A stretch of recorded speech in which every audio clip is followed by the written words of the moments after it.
Cambridge IELTS 2 by the University of Cambridge Local Examination Syndicate. Published by Cambridge University Press, 2000. This recording is copyright. Cassette 2, Side 1. Test 3. You will hear a number of different recordings, and you will have to answer questions on what you hear. There will be time for you to read the instructions and questions, and you will have a chance to check your work. All the recordings will be played once only. The test is in 4 sections.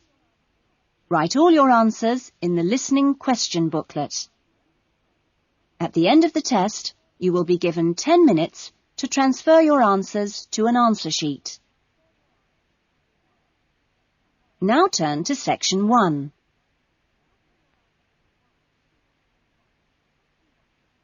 Section 1. You will hear someone being asked their opinion of a new television station. First, you have some time to look at questions 1 to 4.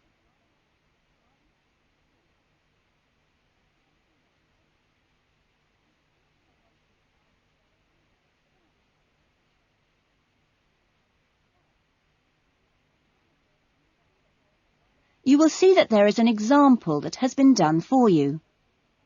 On this occasion only, the conversation relating to this will be played first. Excuse me, I'm sorry to bother you, but would you have time to answer a few questions? What's it about? We're doing some market research for a new television channel starting in 2 years' time. Okay, why not? Lovely. We'll just work through this form. And if we could start with some personal background information? Sure. Right. If I could just have your age? 35. Right. Great.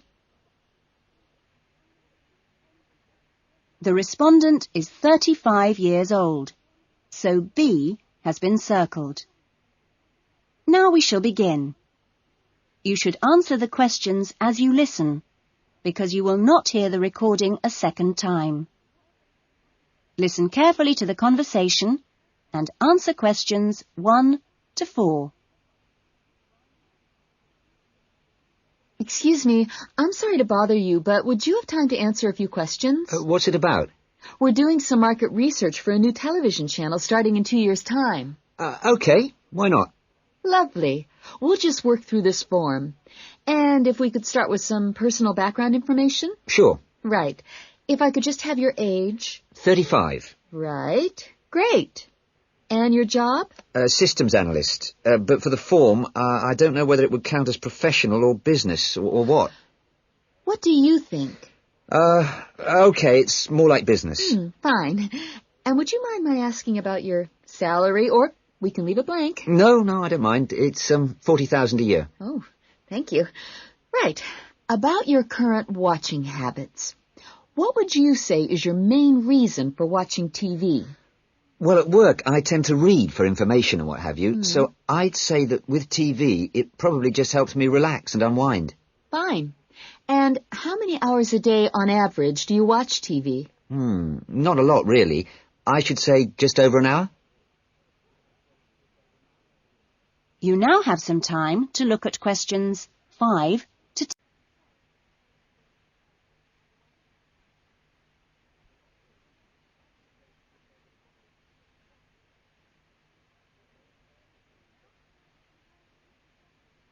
Now listen carefully and answer questions 5 to 10. So what are the 2 main times of the day that you watch TV? Well, a little around breakfast time, and then it tends to be really late, 11 or even midnight, when I finish work.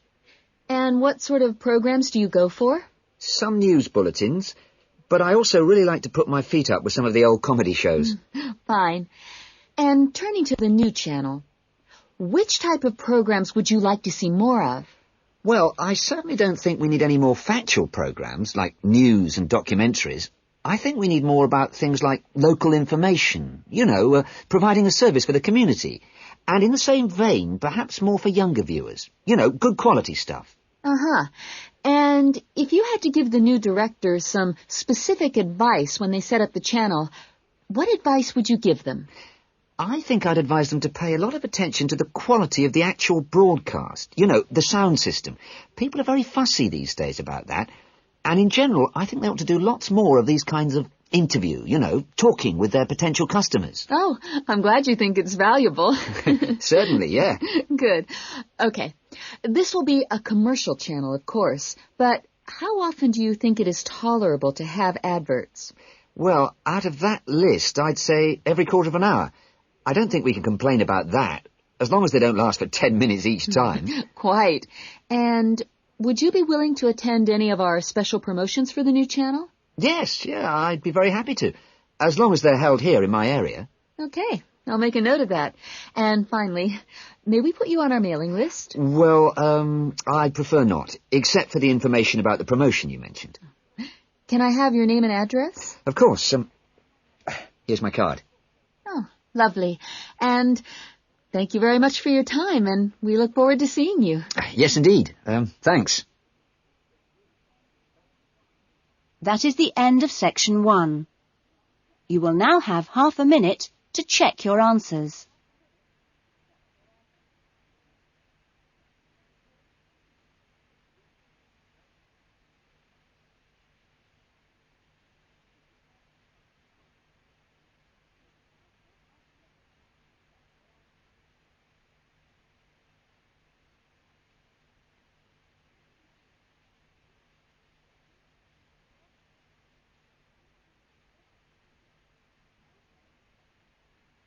Now turn to section 2.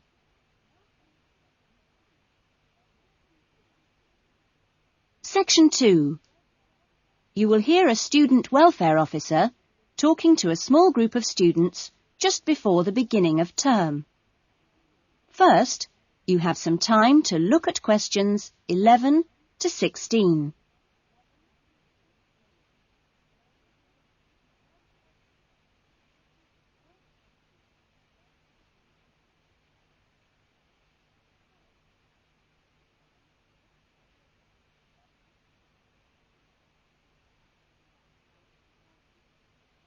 Now listen carefully to the talk and answer questions 11 to 16.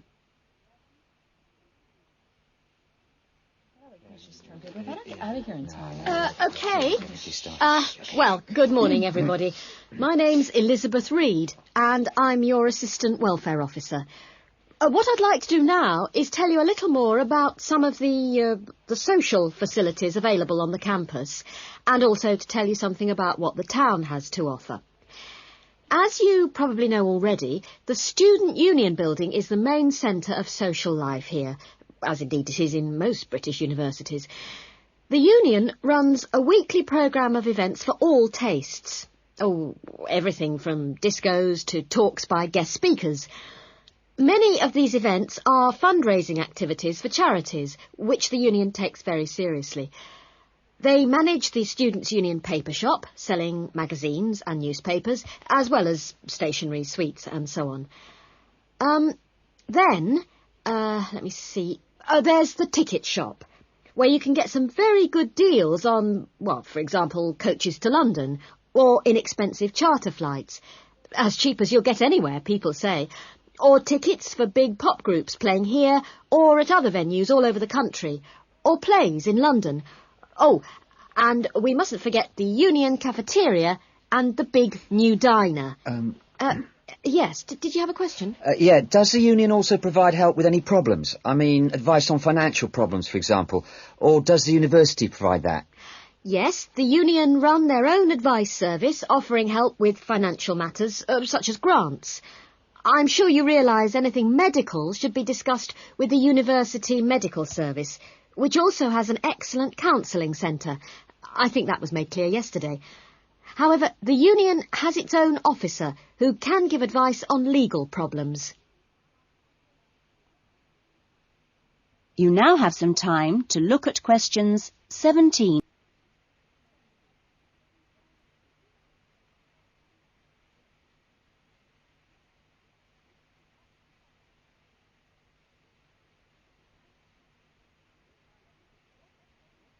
Now listen to the rest of the talk and answer questions 17 to 20. Now, on to Radford. For a town of its size, Radford has some unusually good leisure and community facilities and has quite a good shopping centre with an interesting range of shops. As you go into Radford, there's a new, well, quite new, Olympic-sized swimming pool. That's on the outskirts at a place called Renton. Above the pool, there's a high-tech fitness centre. Are there any ice skaters here? No? Oh, pity. The facilities for ice skating are excellent. Well, the new Metro Tower, right in the centre of town, has got an ice rink and a sports hall for squash, badminton, volleyball and several other indoor sports. And in the same building, there's a new cinema with 6 screens. Then, let me see, in the main square, just 2 minutes' walk from the Metro Tower, there's the Theatre Royal, which often gets London productions on tour. And in the streets nearby, you can find a good range of inexpensive restaurants, including Indian, Chinese, Thai and Italian. That is the end of section 2. You will now have half a minute to check your answers.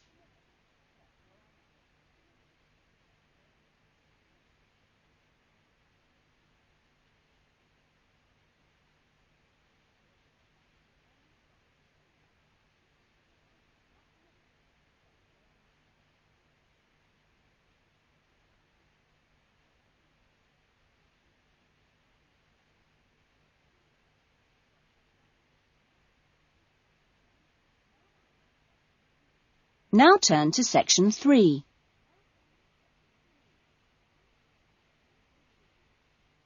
Section 3.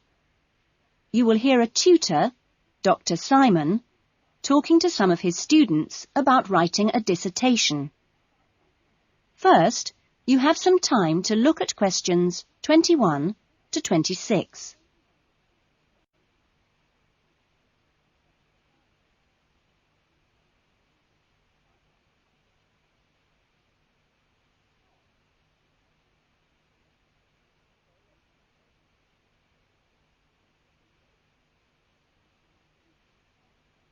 Now listen to the discussion and answer questions 21 to 26. OK, welcome back to the new term. Hope you've had a good break and that you're looking forward to writing your dissertation. Now, what I'd like to do in this session is give you the opportunity to ask questions on writing the dissertation. Requirements, milestones, who to see when you need help. It's very informal. It may all be written on paper, but it's nice to get it confirmed. So, anything you'd like to ask? Dr. Simon, is there a fixed hand-in date yet? Right, I can confirm that that's the 21st of May, not the 20th, as we first stated. OK? Jane? What about the word limit? Well, we try to be pretty flexible on this, but in broad terms, it's 18 to 20,000. Ah. And you can choose your topics, anything from years 2 and 3. Yes? I still haven't got any idea what I want to do it on. Who... Well, you should see your course tutor to agree on your final title, and you should also be aware that there's a special programme running on research methods for anyone who wants some extra help on that. Can I just check on the deadlines for everything? Yes, sure. Look, let me write it on the board. When the different stages have to be completed. First of all, you've got to work on your basic bibliography. And that's due into your course tutor by the 31st of January, which is just 2 weeks away, so you'd better get a move on that. Do we have to have our own draft plan by then? No, your draft plan is due on the 7th of February, which is a week later, so that should give you plenty of time. And when do we have to be doing the research? That's over a 1-month period, essentially February to March. And the write-up? Well, you can't really get going on your writing until you've got quite a bit of the research done. So that's really March to May, with the hand-in date on the 21st. Any more questions? Now you have some time to look at questions 27 to 30.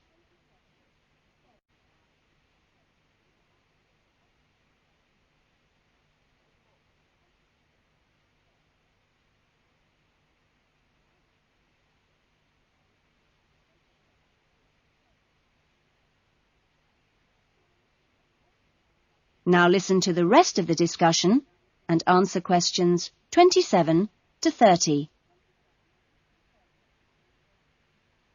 Well, sir, just some advice, really. It's about computers. Would you advise us to buy one?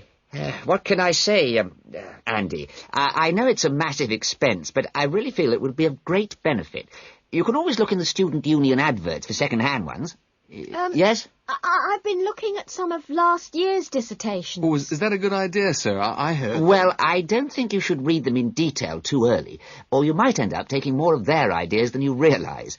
But yes, it really is the best guide you can have to the expectations of what's expected when you write a dissertation. Sorry, Jane, I interrupted you. That's okay. It's just that they did a lot of research using questionnaires. Is that a good idea? I think questionnaires are very good at telling you how people fill in questionnaires. But to be frank, they tell you very little else. Avoid them. About interviews, is it okay if we interview you? The tutors? Well, I don't see why not. They don't have any special contribution to make, but you can if you want. There's a whole section on this issue in the research guide. I'm afraid it's slightly out of date, and you're probably better talking to the tutor on the research methods course. But you might find it useful to start there. Okay. Thanks. Okay, well, great. I hope that's sorted a few things out. You can always come and see me or drop me a note if you've got any more queries. Great. Fine. Okay, thanks. That is the end of section 3. You will now have half a minute to check your answers.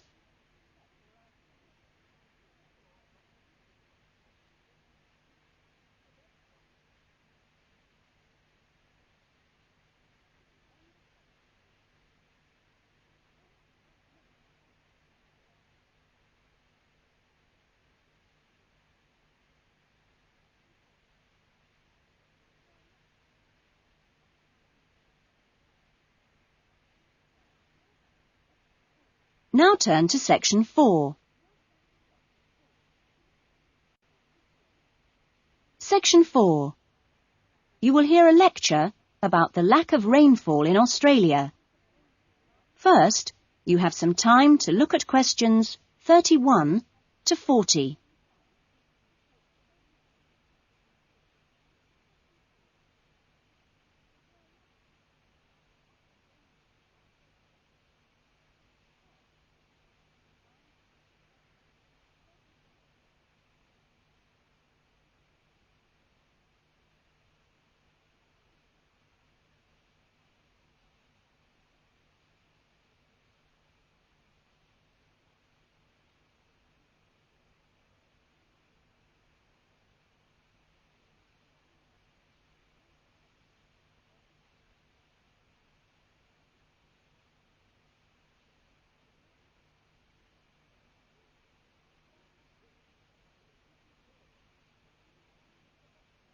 Now listen to the lecture and answer questions 31 to 40.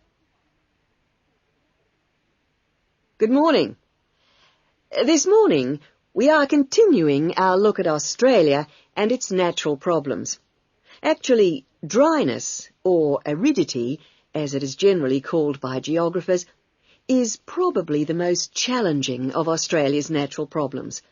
And so it's very important in this course for you to have a good understanding of the subject. For Australia, water is a precious resource, and its wise management is of the greatest importance. As I've said, Australia is a dry continent, second only to Antarctica in its lack of rainfall. Long hours of hot sunshine and searing winds give Australia an extremely high rate of evaporation, far more than in most other countries. It's estimated that approximately 87% of Australia's rainfall is lost through evaporation, compared with just over 60% in Europe and Africa, and 48% in North America. You generally think of Africa as being a very hot and dry place, but it's not in comparison with Australia. In many parts of Australia, standing water, that is, dams, puddles and so forth, dry up rapidly, and some rainfall barely penetrates the soil. The reason for this is that the moisture is absorbed by thirsty plants. Some parts of Australia are dry because rainwater seeps quickly through sandy soils and into the rock below.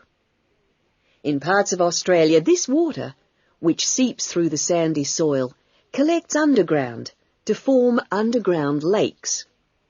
Water from these subterranean lakes can be pumped to the surface and tapped, and so used for various purposes above the ground. In fact, extensive underground water resources are available over more than half of Australia's land area. But most of the water is too salty to be used for human consumption or for the irrigation of crops. However, most inland farmers do rely on this water for watering their animals and, where possible, to a lesser extent, for irrigation. Underground water can flow very large distances and can be kept in underground reservoirs for a very long time.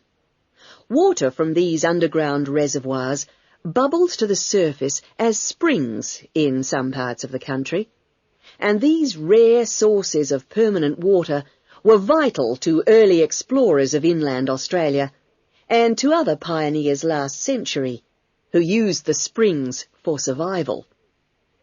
But in many places, levels have fallen drastically through continuous use over the years. This has necessitated the pumping of the water to the surface. Remarkably, underground water sources in Australia supply about 18% of total water consumption.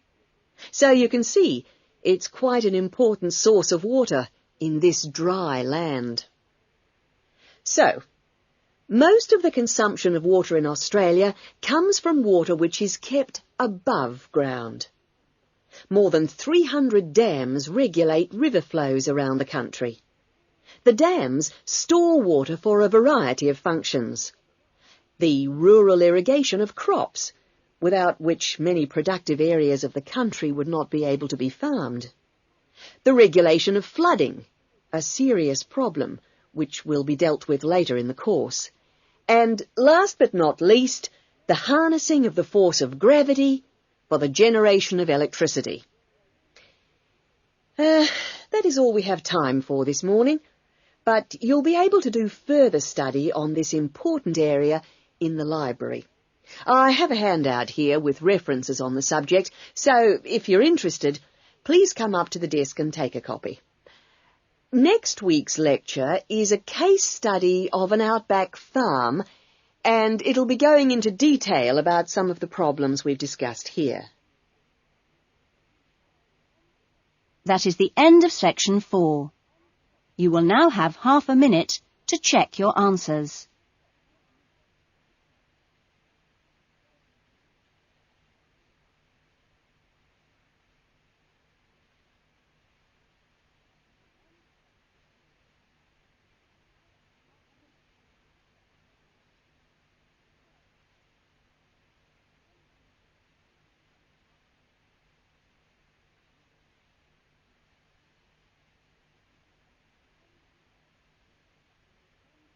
That is the end of the listening test.